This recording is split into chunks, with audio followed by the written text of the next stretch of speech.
अस्सलाम वालेकुम रहमतुल्लाहि व बरकातहू। मैं एक प्राइमरी टीचर हूँ मालेगांव कॉरपोरेशन। 2016 में रिटायर हुआ। आज तकरीबन 10 साल हो गए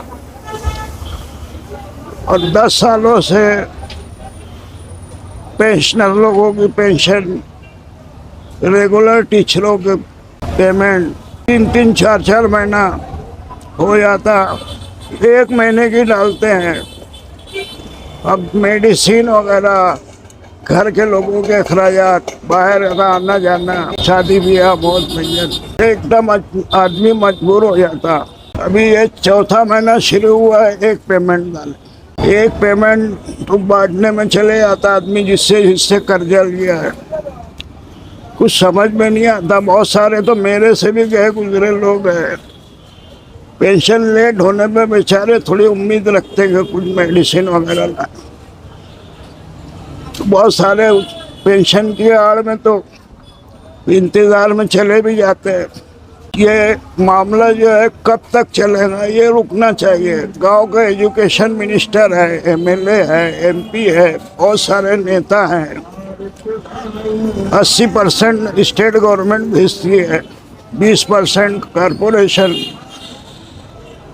अभी मुझको मालूम पड़ा आज ही पेंशन एक हुई 3-4 महीने में। अब ये 14 महीना लग गया। सीनियर हेडमास्टर लोग जो रिटायर है वो कहने लगे ये जो पगार हुई 15 मई से आके पड़ी तो क्यों नहीं दी जाती। और 3 महीने की पेंशन है तो 3 महीने के दे दे तो सारे मसले मसाइल ख़त्म हो जाए। या कोई एक नियम बनाए उसका कि भाई 1 महीना 5 दिन 10 दिन के अंदर बैंक टीचरों को पेमेंट देवे, वरना उनके ऊपर पेनल्टी लगे। तो बैंक वाले खुद दें। फिर आज इतनी परेशानी रहती है। मेरे को तो बीपी है, शुगर है, हार्ट है, गले का मामला है, 2-2, 3-3 दवा खाने हैं। कोई जरिया नहीं है पेंशन के अलावा। ये तो हमारा हक है ना, हम तो कोई भीख नहीं मांग रहे। अभी बोलने की सकत भी नहीं है मेरे अंदर। ये कब तक चलेगा मामला, इसके बारे में 2 लफ्ज कोई बोलता नहीं, कोई नेता न्यूज़पेपर में देता नहीं। 2 जुमले अगर दे दे तो कुछ असर पड़े इन नेताओं पे, गवर्नमेंट के पास उसका कटिंग जाती है। ये कब मामला बंद होगा ये मेरे समझ में नहीं आता। मैं जब रेगुलर टीचर था तो मैं आंदोलन देता था, ये ऐसी 2-2, 3-3 महीना पेमेंट नहीं होती। मैं यूथ टीचर्स एक्शन कमेटी का सदर भी था। लेकिन आज मजबूरी ये है कि मैं चल भी नहीं सकता, सांस चलती है। हार्ट का मामला, एक बार हार्ट आते गया,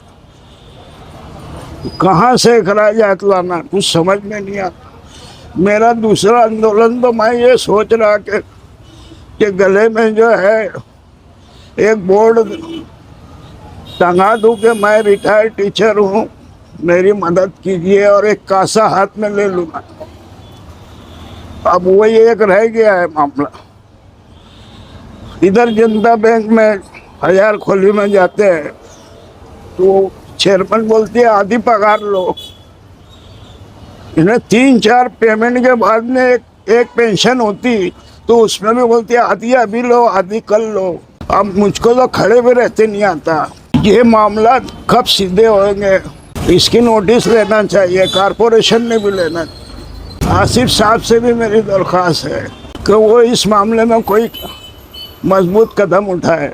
दादाजी भूसे यहाँ हमारे मालेगांव के हैं एजुकेशन मिनिस्टर, वो इस मामले में कुछ करे। बस यही दरख्वास्त है मेरी।